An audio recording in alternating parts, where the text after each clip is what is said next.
যে প্রবাসীরা টিকিয়ে রেখেছে বাংলাদেশটাকে, যে প্রবাসীদের টাকায় চলে বাংলাদেশটা, যে প্রবাসীদের টাকায় চলে বাংলাদেশের এই প্রায় 20 কোটি মানুষের ভরণ পোষণ সবকিছুই, যে প্রবাসীদের টাকায় সরকারের রেমিটেন্স বৃদ্ধি পায়, যে প্রবাসীদের টাকায় সরকারের যে ঋণ বিদেশ থেকে আসে সেইগুলা পরিশোধ করে, আর সেই প্রবাসীরাই হয় অত্যন্ত নির্যাতিত, নিগৃহীত, নিপীড়িত।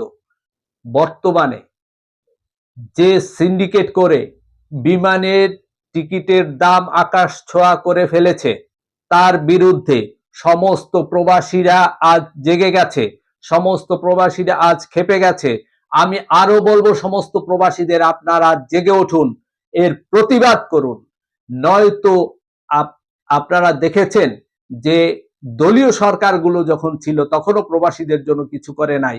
আমরা আশা করেছিলাম ডক্টর মোহাম্মদ ইউনূসের নিরপেক্ষ সরকার যখন আসবে তখন হয়তো প্রবাসীদের জন্য কিছু করবে, কিন্তু কেউ কিছু করে না। কি কারণে করে না? কারণ যে প্রবাসীরা তো হাত পা বাঁধা, তারা দেশে টাকা পাঠাতেই হবে, না পাঠালে কোনো উপায় নাই, তারা তাদের মা বাবা খাবে কি, এই সব চিন্তার কারণেই প্রবাসীদের জন্য কোনো কিছুই করতেছে না, কোনো সরকার কিছু করতেছে না। এখন সময় এসেছে আবারও আমাদের ঘোষণা দেওয়ার সময় যে আমাদের রেমিটেন্স বন্ধ করতে হবে আবারও, যদি সরকারকে সোজা করার জন্য, আমলাদের সোজা করার জন্য। যে প্রবাসীরা দেশে টাকা পাঠায়, দেশের উপকার করে, সেই প্রবাসীরা যখন বিদেশে আসার জন্য তার জমি বিক্রি করে, ধার করে, কিস্তিতে টাকা আনে, জায়গা জমি ফসল আদি গাছপালা সব বিক্রি করে দিয়ে তারপরে সে বিদেশে আসে, যেখানে অন্য দেশের মানুষ আসে 1 লাখ টাকায়, সেখানে আমার দেশের মানুষ আসে 5 লাখ টাকায়। কারণ এই দুর্নীতির কারণে, এই সিন্ডিকেটের কারণে। কিন্তু সরকার দেখেও না দেখার ভাব করে রয়েছে, সরকার বুঝেও না বোঝার ভাব করে রয়েছে। তাই এখন জেগে ওঠার সময় এসেছে, সবাই এক হয়ে প্রতিবাদ করতে হবে, বিমানের টিকিটের দাম কমাতে হবে এবং প্রবাসীদের যত দাবি আছে সব মেনে নিতে হবে, নয়তো আমরা আবার রেমিটেন্স শাটডাউন করবো ইনশাআল্লাহ।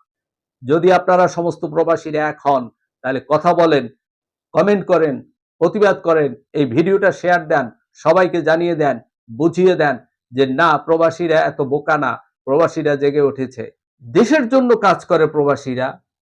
আর সেই দেশ প্রবাসীদের উপর অন্যায় অত্যাচার নিপীড়ন সবকিছু চালায়, দেশ কিছুই করে না প্রবাসীদের জন্য। কি আশ্চর্য ব্যাপার, কি আশ্চর্য।